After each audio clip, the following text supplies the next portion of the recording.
আলহামদুলিল্লাহ, এটা একটা টয়োটা 3S জেড ইঞ্জিন, যেটাকে আমরা বাচ্চা নোয়া বলি বা বাচ্চা পিক আপ। তো এটার ইঞ্জিন গিয়ারবক্সটা আমরা ওভারফিলিং করলাম। এটা দিয়ে এখান দিয়ে টপ দিয়ে অয়েল লিক করতো, পিছন সাইড দিয়ে অয়েল লিক করতো, এখান দিয়ে অয়েল লিক করতো।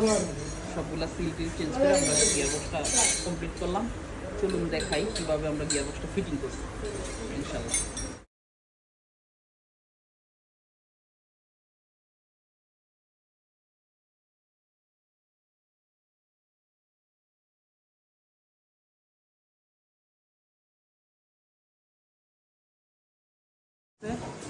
এই যে শেপের স্টিলটা লিক করেছে, এখান দিয়ে গিয়ার অয়েল লিক করতো।